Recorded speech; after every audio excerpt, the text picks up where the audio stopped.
Inimbitahan daw ng Senate Blue Ribbon Committee sina dating House Speaker Martin Romualdez at nagbitiw na kongresista si Zaldy Co kung may susunod pang pagdinig ang komite tungkol sa questionableng flood control projects. Kung hindi raw sisipot si Co, ipapasabi na siya ng Senado. Ngayon ang balita si Tina Panganiban Perez. Nakikipag-ugnayan na si House Speaker Faustino Boji III sa Department of Justice para sa agarang pagpapabalik sa bansa kay dating Ako Bicol Party List Representative Zaldy Co. Kung hindi niya po ito masasagot at iiwasan niya, lalabas lamang po siyang guilty. So, mas mainam po na maipaliwanag niya ang kanyang side. Hindi pa malinaw kung nasaan ngayon si Co. Pero nauna nang lumabas sa mga ulat na wala na siya sa Amerika at umano'y nasa bansang Spain. Sinisimula na rin ng Ako Bicol Party List ang proseso sa pagpapalit kay Co. Ang kanilang third nominee na si Attorney John Almario Chan ang hahalili raw sa kanya. Tinanggap na ni Speaker D ang resignation ni Co. Kaya nawala na rin daw ng jurisdiction sa kanya ang House Ethics Committee kung saan naghain si Congressman Toby Tiangco ng ethics complaint laban sa kanya. Pero sa ilalim ng RA 3019 o ang Anti-Graft and Corrupt Practices Act, nakasaad na hindi pwedeng payagan ang sinumang opisyal ng gobyerno na magbitiw o magretiro sa gitna ng isang investigasyon o nakaambang kaso laban sa kanya para sa alinmang paglabag sa probisyon ng batas. Hinihingi namin ang tugon ng liderato ng Kamara ukol dito. Kung si Cebu 5th District Representative Duke Frasco ang tatanungin, hindi lang dapat si Co ang panagutin, kundi maging ang Ako Bicol Party List na anya'y naging kasangkapan para maisakatuparan ang pag-aabuso. Dapat daw humarap din ang Ako Bicol Party List sa investigasyon, parusa at kung kinakailangan, diskwalifikasyon.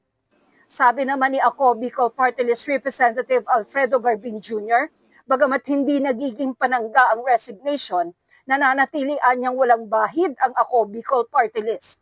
Malinaw rin daw sa Party List System Act na hiwalay ang partido sa nominee at ang pagpaparusa sa party list dahil sa kasalanan ng isang nominee ay hindi lang paglabag sa batas, kundi pagbalewala sa mga bumoto rito. Sabi niya in due time, he will return and answer all the allegations. Remember, there are no pending cases yet. He's entitled to this presumption of innocence. Ayon naman kay DPWH Secretary Vince Dizon, 3 helicopter na mga kumpanyang konektado kay Co ang tinangkang ipa-deregister. Ibig sabihin, pinatatanggal ang 3 choppers sa National Register o tala ng mga aircraft sa bansa ng Civil Aviation Authority of the Philippines. Ginagawa ito kung nawala, nasira o kung ibebenta at ililipat sa ibang may-ari o ibang bansa ang isang aircraft. Hindi mo maibebenta at hindi maibibigay, mabibigay ng gustong bumili nun kung hindi i-deregister sa Pilipinas. Ang maganda, napigilan natin yung pag-deregister. At may standing order na ang CAAP, nagahat ng air assets na in-identify natin, hindi pwedeng i-deregister. Ayon naman kay Senate Blue Ribbon Committee Chairperson Panfilo Lacson, kung masusundan pa ang kanilang pagdinig ukol sa maanomalya umanong flood control projects, padadala nila ng imbitasyon si Co at si dating House Speaker Martin Romualdez. Kung hindi raw sisipot si Co, ipasasampi na siya. At kung hindi pa rin siya darating sa pagdinig, i-issuehan na siya ng show cause order.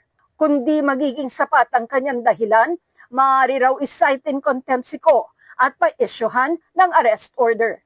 Ang imbitasyon naman kay Romualdez, idaraan kay Speaker D bilang paggalang sa interparliamentary courtesy sa pagitan ng Senado at Kamara. Hinihintay ng komite ang mga development sa kaso bago magtakda ng susunod na pagdinig. Sinisikap namin makuha ang panig ni Co at Romualdez tungkol dito. Ayon kay Senator Bato de la Rosa, maging ang minorya sa Senado, sang-ayon na ipakontempt si Co kung hindi siya sisipot sa pagdinig. Flight means guilt? Ganun ba yun?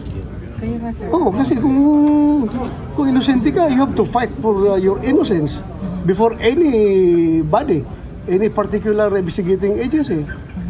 Harapin mo, bakit ka umalis? Bakit ka lumayas? May kasalanan ka ba? Kung magpumilit daw si Co na magtago sa ibang bansa, baka raw mag-aya siya kay dating Bamban Tarlac Mayor Alice Guo na inaresto sa Indonesia noong September 2024. Ang basehan noon ng pag-aresto kay Guo, ang arrest order ng Senado dahil sa ilang beses na di pagdalo ni Guo sa mga pagdinig.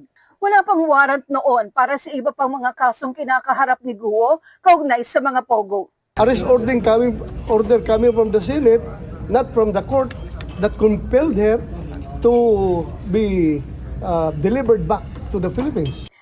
Ito ang unang balita.